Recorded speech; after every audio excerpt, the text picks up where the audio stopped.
పెళ్ళైనా పండగైనా వేడుక ఏదైనా పట్టు చీరల ప్రత్యేక వేదిక Varahi silks. Hi hello welcome to Suman TV. నేను మీ రోషన్. ప్రస్తుతం 2 తెలుగు రాష్ట్రాల్లో కూడా మోస్ట్ ట్రెండింగ్ టాపిక్ ఏమైనా ఉంది అంటే అది betting apps.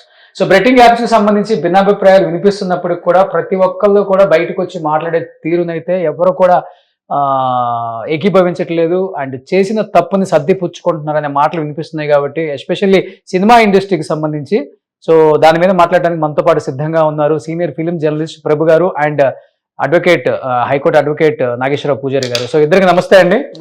So first of all చూస్తున్నాం అండ్ ప్రతి ఒక్కళ్ళు కూడా చేసింది తప్పు అయినప్పుడు కూడా మేము తెలియక ఈ తప్పు చేశాము, మాకు తెలియదు ఇది బెట్టింగ్ యాప్ అని, కానీ ఒక్క సంవత్సరం అంతా కూడా బెట్టింగ్ యాప్ మేము పార్టిసిపేట్ చేశాము అని సర్దిపుచ్చుకుంటున్నారు ప్రతి ఒక్కళ్ళు కూడా.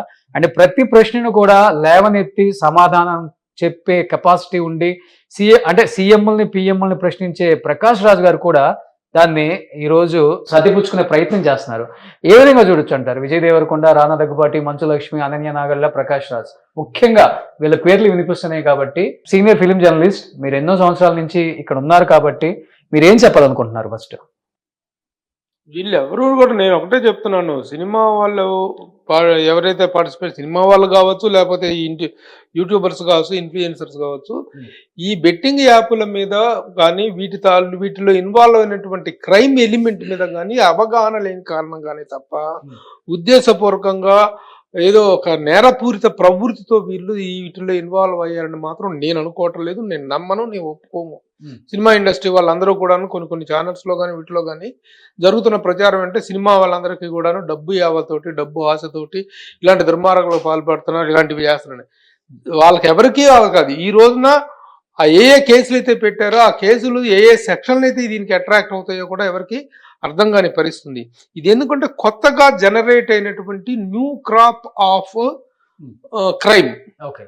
ఈ సైబర్ క్రైమ్ అనేటువంటిది రోజు రోజుకు పెరుగుతున్న టెక్నాలజీతో రకరకాలుగా వస్తున్నటువంటి కొత్త టెక్నాలజీకి సంబంధమైనటువంటి తప్ప దీంట్లో ఉన్నటువంటి సివియారిటీ కానీ వీటిలో ఉన్నటువంటి ఇల్లీగల్ ఇది అనేటువంటిది దాని మీద ఎవరికి అవగాహన లేదు. కేసులు పెట్టినటువంటి కేసు పెట్టడం చాలా మంచి పని అయింది, దాన్ని మాత్రం అభినందిద్దాం, దాన్ని మాత్రం వెల్కమ్ చేద్దాం.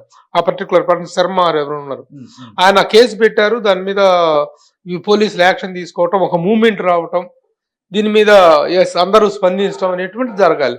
కానీ ఈ సినిమా వాళ్ళు ఎవరైతే పేర్లు అయితే ఉన్నాయో ప్రముఖంగా ఇన్ఫ్లుయెన్స్ అవుతారు, నేను ఇన్ఫ్లుయెన్స్ అవ్వటం అనేది తర్వాత మాట్లాడదాం, ఇన్ఫ్లుయెన్స్ అవటం తర్వాత మాట్లాడదాం.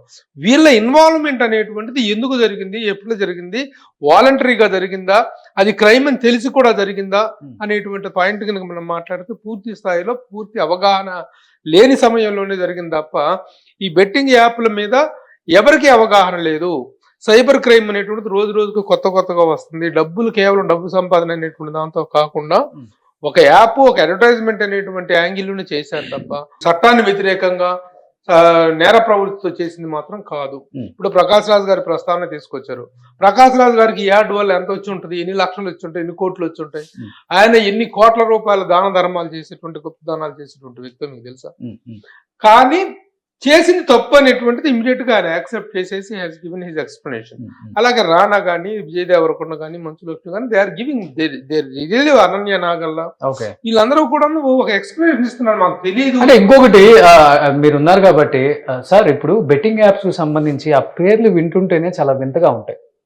మీకు బహుశా చాలా కేసులు చూసుంటారు కాబట్టి. అండ్ ఇండియా అంటే ఇల్లీగల్ ఏది లీగల్ ఏది అనేది ఆ యాప్ లోనే ఉంటది క్లియర్ గా. అంటే యాప్ పేరు చెప్తేనే మనకు అర్థం అవుతుంది. మీరు చూస్తే యాప్స్ కి సంబంధించి రాణి బుక్ అని, ఏదో మామా 247 అని, అండ్ జీవిన్ అంట, అండ్ S365 అంట, వీటి పేర్లు విన్నప్పుడు ఈ బెట్టింగ్ యాప్స్ అని తెలియదా సార్? ఇప్పుడు ప్రధానంగా ఏంటంటే ప్రతి ఒక్కరు అర్థం చేసుకోవాల్సిన విషయం ఏంటి అంటే, భారతదేశంలో నివసించే ఏ వ్యక్తి అయినా సరే irrespective of their caste, religion, knowledge, education ఏది ఉన్నా సరే, ఒక ఈవెన్ నిరక్షరాస్యులైనా సరే చట్టం గురించి తెలుసుకోవాల్సిన ఆవశ్యకత 100% ఉంటుంది. మా చట్టంలోనే ఒకటి రాష్ట్రం ఏముంటుంది అంటే, చట్టం నాకు తెలియదు అనటమే చాలా పెద్ద తప్పు. ఆ చట్టం తెలియదు అనడానికి ఏం ఎక్స్క్యూషన్స్ లేవు. ఇంకా నేను చదువుకోలేదు కాబట్టి నాకు చట్టం తెలియదు, లేకపోతే నాకు దాని అవగాహన లేదు అనడానికి అసలు అది చాలా పెద్ద తప్పు సార్ యాక్చువల్లీ. ఓకే, కాబట్టి మనకి ఏదైతే ఇప్పుడు వీళ్ళందరూ ఎవరైతే సోకాల్డ్ ఇప్పుడు మనకు ఈ సినిమా వాళ్ళు కావచ్చు, ఇన్ఫ్లుయెన్సర్ కావచ్చు, ఎవరైతే ఇవాళ చట్టం తెలియదు అంటున్నారో అదైతే 100% నేను 100% ఎక్కిపోయించాను. చట్టం తెలీదు, ఎందుకంటే చట్టాన్ని గౌరవించకపోవడం. చట్టం అందరూ నేను ఒకటే చెప్తున్నా, లాయర్ గారు మాట్లాడినట్టు కరెక్ట్, 100% కరెక్ట్. చట్టం తెలియదు అనుకో, నాకు తెలిసి చేసినా తప్పే, తెలియకపోయి చేసినా తప్పే, దాన్ని ఎవరు కాదంటలేదు. ఓకే. కాకపోతే కొత్తగా క్రాప్ అయినటువంటి ఇది సైబర్ క్రైమ్ అనేటువంటిది ఏ రోజుకు ఆ రోజు కొత్తగా సైబర్ క్రైమ్ లో ఏ చట్టాలు పెట్టాలి, ఎలాంటి ఇప్పుడు పైరసీ విషయంలో కానీ చాలా విషయాల్లో ఎలాంటి నిర్ణయాలు తీసుకోవాలి, ఎలాంటి కేసులు పెట్టాలి, ఏ సెక్షన్స్ అప్లై అవుతాయినటువంటి అవగాహన న్యాయవాదులకు లేకుండా పోతుంది, పోలీసులకు లేకుండా పోతుంది, మీడియాకు లేకుండా పోతుంది. దాని పట్ల అవగాహన ఏర్పరచుకోవాల్సిన అవసరం ఉంది. ఇంకొకటి ఈడీ కూడా ఇన్వాల్వ్మెంట్ అయిందంటే ఎన్ని కోట్లు ఇక్కడ హవాలా రూపంలో దారి మళ్లించిందన్న విషయం కూడా ఇక్కడ చూస్తాం. కొన్ని వందల కోట్లు. ఎందుకంటే ఇంకొకటి సార్, మనం మాట్లాడుకుంటే ఏదైతే సినిమా వ్యక్తులు అని చెప్తున్నామో, ప్రకాష్ రాజ్ కావచ్చు, ఈ రానా కావచ్చు, వీళ్ళ సైడ్ నుంచి పశ్చాత్తాపం క్లియర్ గా కనిపిస్తుంది. అంటే వాళ్ళ స్థాయికి వాళ్ళు బైట్స్ రిలీజ్ చేసే విధానం చూస్తే వాళ్ళ స్టాండర్డ్ తగ్గట్టుగా ఉన్నాయి. ఏదైతే ఈ ఇన్ఫ్లుయెన్సర్స్ ఉన్నారో, సోకాల్డ్ ఇన్ఫ్లుయెన్సర్స్, వీళ్ళ సమాధానాలు చూసారా, వీళ్ళు ఇచ్చే రిప్లై చూసారా? తెలియజేసాం, తర్వాత చూసుకుందాం, తెలియబెట్టారేమో కేసులు, మేము లేవు అసలు దాంట్లో. వీళ్ళందరూ మళ్ళీ కూడా మల్టిపుల్ యాప్స్ చేసిన వాళ్ళు. ఇంకా టేస్టీ తేజ్ అన్న వ్యక్తిని, అది సాధారణ ఇన్ఫ్లుయెన్సర్ తను కూడా, అండ్ బిగ్ బాస్కి వెళ్ళి వచ్చాడు. మన లైవ్ కాల్లో తీసుకుంటే కూడా నా తప్పేం లేదు, వెళ్ళొచ్చారా, తర్వాత సమాధానం చెప్తారా, మల్టిపుల్ యాప్స్ చేశాడు. ఇట్లాంటి వాళ్ళకి ఏం చేయాలి సార్? సిసిపిఐ ప్రకారం 3-4 years బ్యాన్ చేయాలి వీళ్ళ సోషల్ అకౌంట్స్ మొత్తం.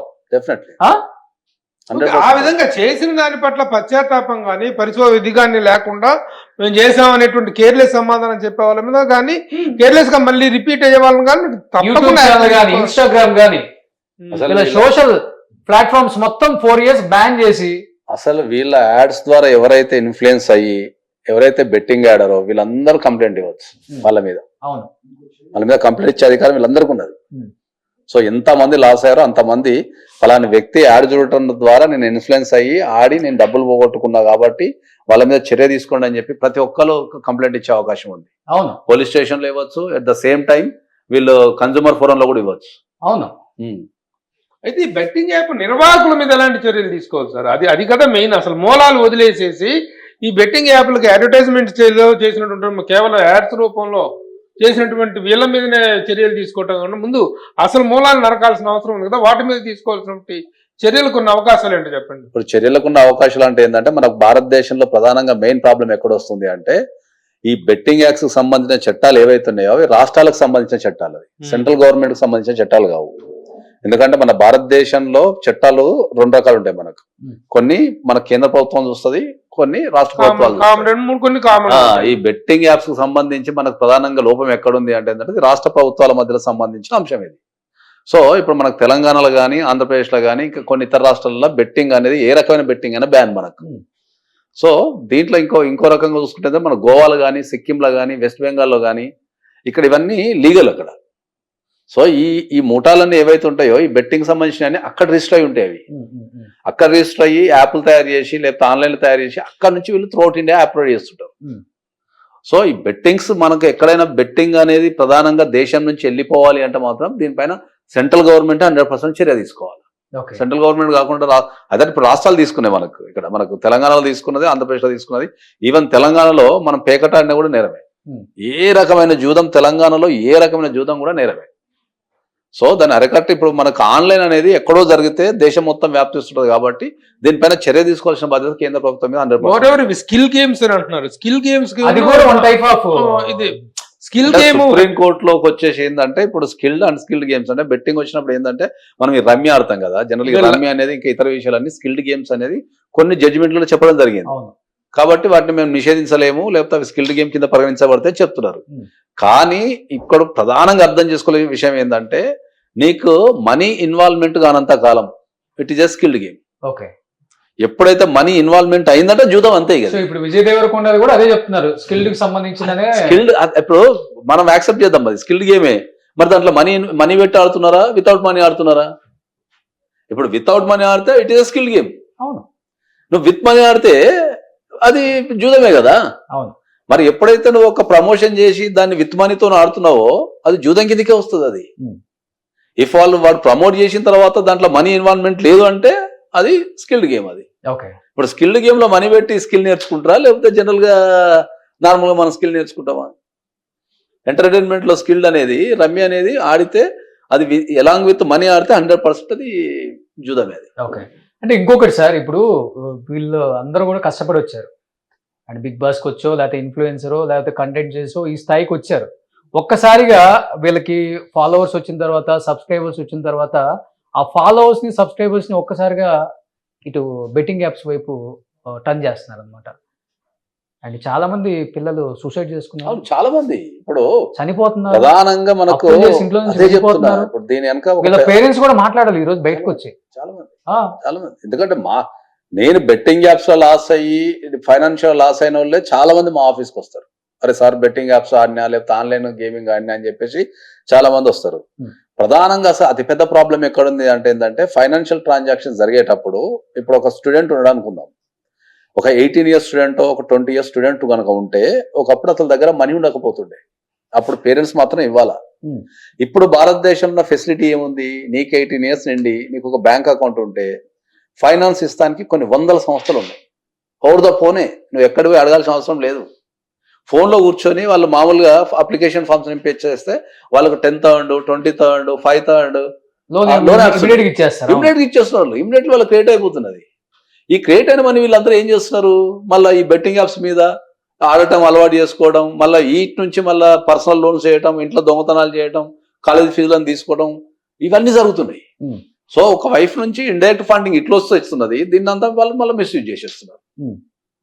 కాబట్టి బెట్టింగ్ యాప్ అనేది ఎక్కువ ఆడేది ఎవరు అంటే యూతే, 90% యూత్, ఎస్పెషల్లీ మనకు ఈ ఐపీఎల్. అవును, వాస్తవానికి చెప్పాలంటే ఏంటంటే, నేను నిజంగా చెప్పాలంటే ఏంటంటే నాకున్న ఎక్స్పీరియన్స్ ప్రకారం అసలు ఐపీఎల్ అనేది పెట్టిందే బెట్టింగ్ కోసం అభిప్రాయం ఉంది నాకైతే. ఐపీఎల్ అనేది ఒక కాన్సెప్ట్ తీసిందే ఈ దేశంలో బెట్టింగ్ ని లీగల్ చేస్తానికనే అభిప్రాయం ఉంది నాకు. ఎందుకు అంటే ఐపీఎల్ మ్యాచ్ ఎక్కడన్నా జరుగుతూ ఉంటే ఏ గ్యాంగ్లో కానీ ఏ గ్రూపులలో కానీ ఓ నలుగురు కలిసినా ఎక్కడన్నా హోటల్ ఉన్నా బెట్టింగ్ గురించే మాట్లాడుతున్నారు. అవును, నెక్స్ట్ బాల్కి ఎంత పడుతుంది, లేకపోతే ఇది నో బాల్ పడితే ఎంత పడుతుంది, 6 కొడితే ఎంత పడుతుంది, అది పెద్ద దారుణం ఐపీఎల్. ఇంకా ఇప్పుడు ఆటను ఎంజాయ్ చేయటం మర్చిపోయింది. ఇప్పుడు మన చిన్నప్పుడు క్రికెట్ వస్తే ఓన్లీ క్రికెట్ ఎంజాయ్ చేస్తున్నాం మనం. ఇప్పుడు క్రికెట్ ఎంజాయ్ చేయడం మర్చిపోయింది, దాన్ని మొత్తం బెట్టింగ్ రూపంలోకి మార్చేసి దాని మీద మొత్తం బెట్టింగ్స్ కొన్ని. ఈ ఐపీఎల్ జరిగినప్పుడు అయితే చాలా అమౌంట్ పట్టుబడుతుంది పోలీసు వాళ్ళకు, పెద్ద పెద్ద ముఠాలు, అమౌంట్స్, సిమ్ కార్డులు విపరీతంగా పట్టుబడతాయి. యువతని ఎప్పుడు కూడా ఏం చేస్తున్నారంటే ఏంటంటే రకరకాల ఈ యాప్స్ ద్వారా యువతని ప్రలోభపరిచి మొత్తం వీళ్ళనంతా నిర్వీర్యం చేసేస్తున్నారు. ఓకే. సో ఇప్పుడు 41 ఏ తీసేసుకుంటారో హ్యాపీగా సింపుల్ గా బయటికి ఏముందిలే అనుకుంటారు, కానీ ఒక స్ట్రాంగ్ ఏదో ఒక డిసిషన్ తీసుకోవాలి గవర్నమెంట్స్ ఇక్కడ స్టేట్ కి సంబంధించినవి కూడా. 41A అనేది అరెస్ట్ కాకుండా, అంటే ఇప్పుడు మనకున్న సుప్రీంకోర్టు గైడ్లైన్స్ ప్రకారం ఏంటంటే ఏదైనా మనకు పెట్టిన ఎఫ్ఐఆర్ లో ఏదైనా సెక్షన్ బిలో 7 years కనుక ఉంటే, అన్ని సెక్షన్స్ కానీ ఒక సెక్షన్ కానీ బిలో 7 years శిక్ష పడే అవకాశం ఉంటే మనకు 41 నోటీస్ ఇస్తారు. వివరణ తీసుకొని 41 నోటీస్ ఇస్తారు. అరెస్ట్ చేయడం అనేది ఒకటి మాత్రం ఉండదు, కానీ మిగతా ప్రాసెస్ అంతా సేమ్ ఉంటుంది. 41 ఇచ్చినంత మాత్రాన వాళ్ళు శిక్ష నుంచే బయటపడరు. మళ్ళీ దానిపైన ట్రయల్ జరుగుతుంది, వీళ్ళు కోర్టుకు వెళ్ళాలా, కోర్టులో ప్రొడ్యూస్ కావాలా, దానిపైన ట్రయల్ జరుగుతుంది. ట్రయల్ జరిగిన తర్వాత ట్రయల్ కోర్టు కనుక వీళ్ళు తప్పు చేశారు అని కనుక నిరూపించబడితే వాళ్ళకి కంపల్సరీ శిక్ష వేస్తారు. అంత సివియర్ క్రైమ్ అయిన డ్రగ్స్ లోనే ఇంతవరకు ఏ విషయం తేలలేదు. దీని మీద ఎంతవరకు ఆ ట్రయల్ జరగటం కానీ శిక్ష పడే అవకాశాలు కానీ ఏ మేరకు ఉన్నాయి? ఇప్పుడు డ్రగ్స్ విషయానికి వచ్చాక ఏమైందంటే మనకి ఎప్పుడైనా కూడా డ్రగ్స్ విషయంలో బయటపడేదంతా విక్టిమ్స్. డ్రగ్స్ యాక్ట్ వేరు, మనకు గేమింగ్ యాక్ట్ వేరు. డ్రగ్స్ యాక్ట్ ఏంటంటే ఎవరైనా డ్రగ్స్ వాడుతున్న వ్యక్తి ఉన్నారు అనుకుందాం, వాడిని విక్టిమ్ కింద చూస్తారు, నేరస్తుని కింద చూడరు. ఇప్పుడు సపోజ్ ఒక పర్సన్ ఉన్నాడు, ఒక వన్ ఆఫ్ ద సెలబ్రిటీ ఉన్నాడు, అతను డ్రగ్స్ వాడుతున్నాడు అనుకుందాం, అతని పాత్ర డ్రగ్స్ వాడటమా అమ్మటమా అనేది చెక్ చేస్తారు. ఒకవేళ అతని పాత్ర కనుక డ్రగ్స్ వాడుతున్నాడు అని కనుక ప్రూవ్ అయింది అనుకుందాం, అతని విక్టిమ్ కింద పరిగణిస్తారు. విక్టిమ్ కింద పరిగణించిన తర్వాత అతను అరెస్ట్ చేయరు. ఓకే, అతని మీద కోర్టు కేసులు ఉండవు, ఏముండవు. వాళ్ళకి ఏం చేస్తారు, రిహాబిలేషన్ సెంటర్కి వెళ్ళమని చెప్తారు. బాబు నువ్వు డ్రగ్స్ అలవాటు పడ్డావు, దాని నుంచి బయటకు రావాలంటే నువ్వు ఒక రిహాబిలేషన్ సెంటర్కి వెళ్ళి ఒక 15 days 30 days అక్కడ ఉండి నువ్వు శిక్షణ తీసుకోవాలా. రిహాబిలేషన్ సెంటర్లో మనం వాళ్ళ దగ్గర నుంచి డి అడిక్షన్ శిక్షణ తీసుకొని నేను పర్ఫెక్ట్ అయిపోయినా ఇంకా నేను డ్రగ్స్ వాడటం లేదని చెప్పేసి డ్రగ్స్ వాడాల్సిన అవసరం లేదు, నేను ఇప్పుడు మంచిగా అయిపోయానని చెప్పి వాళ్ళ దగ్గర నుంచి ఒక సర్టిఫికేట్ తెచ్చుకొని పోలీస్ వాళ్ళకి కానీ కోర్టులో కానీ సబ్మిట్ చేస్తే వాళ్ళ పేరు తీసేస్తారు. ఇప్పుడు వీళ్ళు కూడా బెట్టింగ్ యాప్ లో డబ్బులు పోగొట్టుకున్న వాళ్ళని కూడాను విక్టిమ్స్ గానే పరిగణించే అవకాశం ఉంది. అది ఇప్పుడు చట్టాల్లో ఉన్న ప్రాబ్లం అదే వచ్చింది. ఇప్పుడు వీళ్ళని విక్టిమ్స్ కింద ఈ గేమింగ్ యాక్ట్ లో విక్టిమ్ కింద పరిగణించడం లేదు. సో మరి మీరు అడగచ్చు మరి అక్కడ అదే ఇప్పుడు డ్రగ్స్ విషయంలో ఏంటంటే అరెస్ట్ చేసే అవకాశం లేనప్పుడు మరి వీళ్ళందరినీ పోలీసులు ఎందుకు పిలుస్తున్నారు, లేకపోతే వీళ్ళందరూ ఎందుకు ఒప్పుకోవడం లేదనొచ్చు. సమాజంలో ఏ వ్యక్తి అయినా సరే ఓపెన్ గా ఒక సెలబ్రిటీ వెళ్ళి నేను డ్రగ్స్ తీసుకున్నాను చెప్పలేడు. ఒకవేళ తీసుకునే అలవాటు ఉన్నా చెప్పలేరు. ఎందుకు చెప్పలేరు? సమాజంలో ఏదన్నా ఒక సెలబ్రిటీ కనుక నేను డ్రగ్స్ తీసుకున్నాను చెప్తే అతని కెరీర్ మొత్తం నాశనం అయిపోతుంది. మన సమాజం హర్షించదు, అతనికి రావాల్సిన ప్రాజెక్ట్స్ రావు, సినిమాలు తీయరు, సినిమాలు చూడరు, లేకపోతే ఇంకో దానికైనా ప్రొడక్ట్స్ ఉంటే కొనరు. కాబట్టి వాళ్ళు ఒప్పుకోలేరు, వాళ్ళు ఆబ్జెక్ట్ పబ్లిక్ కాబట్టి ఒప్పుకోలేరు. గేమింగ్కి వచ్చారికి ఏమవుతుంది, గేమింగ్ లో ఎవరైతే డబ్బులు నష్టపోతారో వాళ్ళని విక్టిమ్ కింద చూపిస్తలేరు గేమింగ్ యాక్ట్ లో. ఇప్పుడు ఈ మధ్య కాలంలో ఇప్పుడు దాదాపు 15 మంది చనిపోయారు, 15 కేసులు నమోదయ్యాయి తెలంగాణ. దాదాపు 900 మంది లాస్ట్ ఇయర్ చనిపోయారు 24 లో. నేను చెప్పాను 2 months లో. అవును 2 months చనిపోతారు. ఓవరాల్ గా లాస్ట్ ఇయర్ 900 మంది చనిపోయారు, చనిపోతారు బెట్టింగ్ యాప్స్ వల్ల కానీ. వీళ్ళే కదా వాళ్ళ చావుకు కారణం. మరి డెఫినెట్లీ అదే చెప్తున్నాం కదా, వీళ్ళు ప్రోత్సహించడం ద్వారానే జరుగుతుంది. బెట్టింగ్ యాప్స్, లోన్ యాప్స్, రెండింటి కారణంగా లోన్ యాప్స్ కూడా వీళ్ళు ఏంటంటే వాస్తవం చెప్పాలంటే ఏంటంటే వీళ్ళకి కూడా సరైన అవగాహన ఉండకపోవచ్చు. ఓకే, చట్టాల మీద అవగాహన ఉండకపోవచ్చు. వీళ్ళు కూడా ఏంటంటే ఫాలోవర్స్ ఉన్నారు కదా, 2 నిమిషాలు యాడ్ అయ్యి కదా, 1 minute యాడ్ అయ్యి కదా, వాళ్ళు చేసేది లీగల్ బిజినెస్ ఏ కదా అనే ఉద్దేశంతో ఉండొచ్చు. అవగాహన లేకపోవడం ఏముండదండి, ఉన్నా పైసలు కోసం. ఇప్పుడు మీరు అందరూ తెలిసిన వాళ్ళు కాబట్టి ఎవరితో మాట్లాడటానికి ప్రయత్నం చేశారా? అంటే మీడియాలో మహా అయితే ఒక 4 రోజులు మాట్లాడుకుంటారు, మాట్లాడుకొని మళ్ళీ తర్వాత యాజ్ యూజువల్ కదా మళ్ళీ స్టార్ట్ చేస్తాం కదా అనే దూరంతో ఉందా? లేకపోతే ఏ మాత్రం లేదు. ఫిలిం ఇండస్ట్రీ కూడా, ఫిలిం ఛాంబర్ కూడా నిన్న అందరికి ఒక నోటీస్ ఇవ్వడం జరిగింది. అలాగే మూవీ ఆర్టిస్ట్ అసోసియేషన్ కూడా త్వరలో దీని మీద ఒక అందరికీ కూడా ఒక క్లియర్ ఇన్స్ట్రక్షన్ ఇవ్వబోతోంది మూవీ ఆర్టిస్ట్ అసోసియేషన్.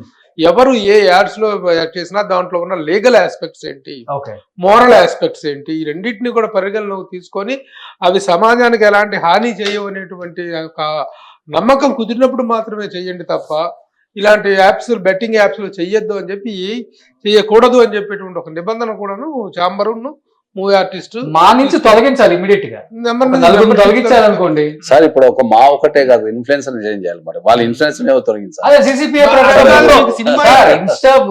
ఎవరు చర్యలు తీసుకోవాలి దీనిపైన? మొత్తం ఒక 3 years బ్యాన్ చేయాలి. దీనిపైన ఎవరు చర్యలు తీసుకోవాలా?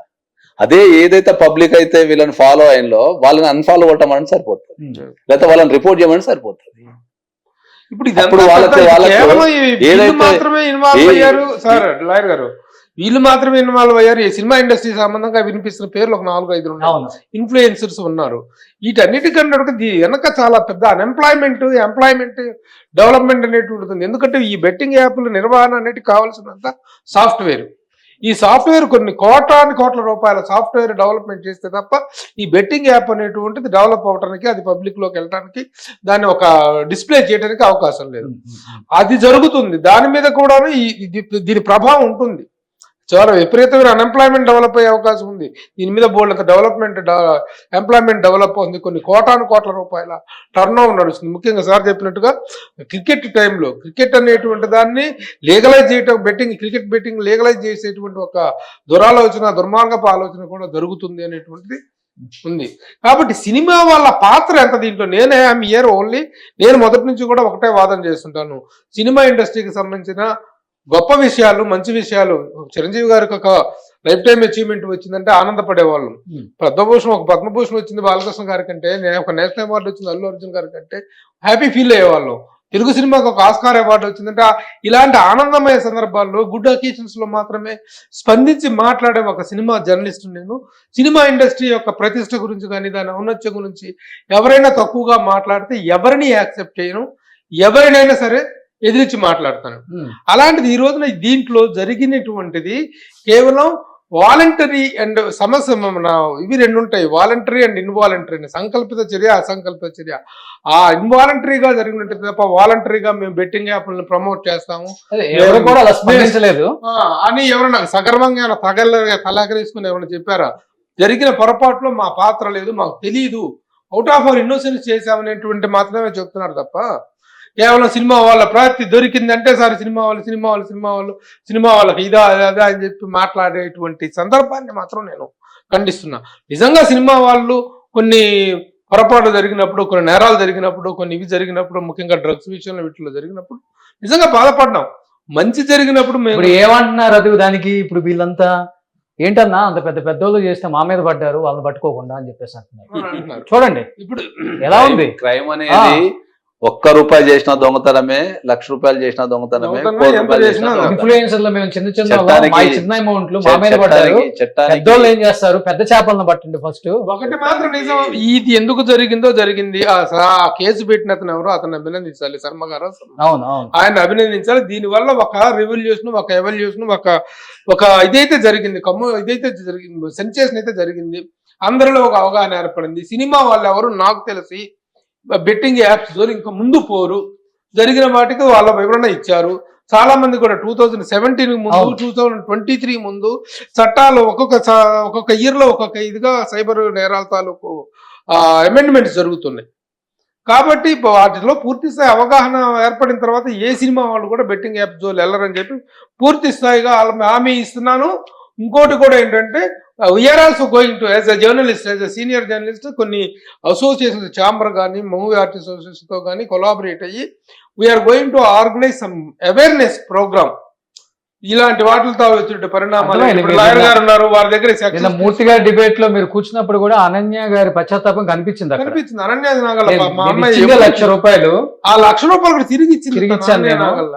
కాబట్టి దీన్ని ప్రస్తుతానికి మాత్రం ఒక పెద్ద నేరం లాగానో, సినిమా వాళ్ళు చేసిన గౌరవం లాగానో చిత్రీకరించి కొన్ని సోషల్ మీడియా ప్లాట్ఫామ్స్ లో జరుగుతున్నటువంటి ప్రచారాన్ని మాత్రం పూర్తి స్థాయిలో తిప్పికొట్టడానికి మాత్రం మేము సిద్ధంగా ఉన్నాం.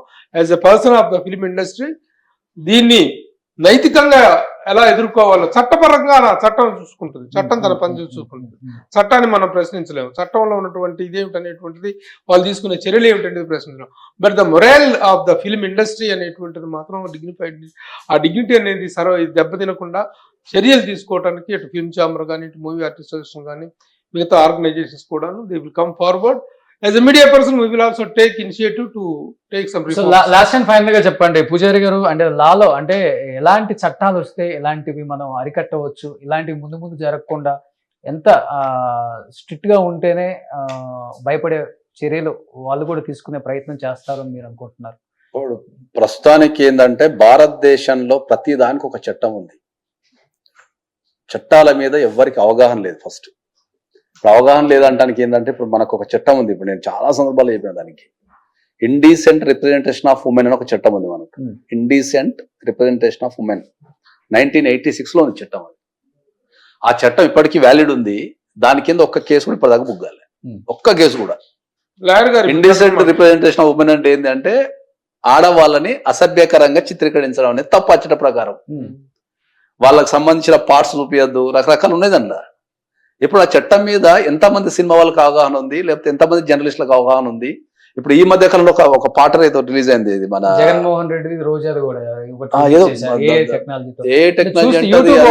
రాజకీయ పార్టీలు ఫస్ట్ స్టార్ట్ చేసినాయి. టెక్నాలజీ అంటే అది మనకు 4G వాటి కింద వస్తుంది. కానీ మనకి ఇప్పుడు ఈ మధ్యకాలంలో ఒకటి నితిన్ సింగ్ ఒకటి రిలీజ్ అయింది. అమ్మాయి ఎవరో కేతికా శర్మ అనుకుంటా, ఒక పాట అదిదా సర్ప్రైజ్ అని చెప్పేసి ఒక పాట వస్తుంది. దాంట్లో స్టెప్స్ ఎంత గలీజుకున్నాయి సార్ అవి. ఇప్పుడు దానిపైన ఎవరు మాట్లాడాలా? ఇప్పుడు మళ్ళీ ఎవరో ఒకరు కేసు బుక్ చేస్తే మళ్ళీ ఇప్పుడు దాని మీద మాట్లాడతారు అందరు. ఇప్పుడు చాలా చట్టాలు ఈ దేశంలో. లాయర్ గారు చెప్పిన మాట్లాడటం ఒక వాస్తవం ఉంది. ఇంకొక వాస్తవం ఏంటంటే ఇప్పుడు మెడికల్ స్టోర్ లో మెడిసిన్స్ చాలా ఉంటాయి, కానీ ఏ మెడిసిన్ ఏ రోగానికి వాడాలనేటువంటిది ఎవరికి తెలుస్తుంది? డాక్టర్ ప్రిస్క్రిప్షన్ మీద తెలుస్తుంది. రోగం వచ్చినప్పుడే మెడిసిన్ తెలుస్తుంది, సమస్య వచ్చినప్పుడే చట్టం తెలుస్తుంది. కాబట్టి అందరికి చట్టం మొత్తం లా చదవడానికి లాయర్ గారు ఉన్నారు. లా చదివిన లాయర్ గారికి చట్టం తెలుస్తుంది, కానీ సామాన్య మానవుడికి, సామాన్య చట్టం గురించి పూర్తి స్థాయిలో తెలియదు. ప్రాథమికమైనటువంటిది వీఆర్ లా అబైడింగ్ సిటిజన్స్ అనేటువంటిదే ఉండాలి తప్ప, అవేర్నెస్ ఉండాలి తప్ప చట్టం సెక్షన్లు ఇవన్నీ కూడా తెలియాల్సిన అవసరం లేదు. అది తెలియకనే ఇది జరిగింది, ఇక ముందు తెలుస్తుంది, ఇక ముందు సినిమా వాళ్ళు ఎవరు ఇలాంటి వాటిలో ఇన్వాల్వ్ కారు అనేటువంటిది మాత్రం ఘంటాపదంగా చెప్పగలరు. సూపర్. ఎనీహౌ థ్యాంక్ యూ అండి, ఇద్దరు లైవ్ లో జాయిన్ అయినందుకు, పూజారి గారు అండ్ ప్రభు గారు. Thank you so much. Suman టీవీలో మీ పర్సనల్ అండ్ బిజినెస్ ప్రమోషన్స్ కోసం కింది నెంబర్కి కాంటాక్ట్ చేయండి.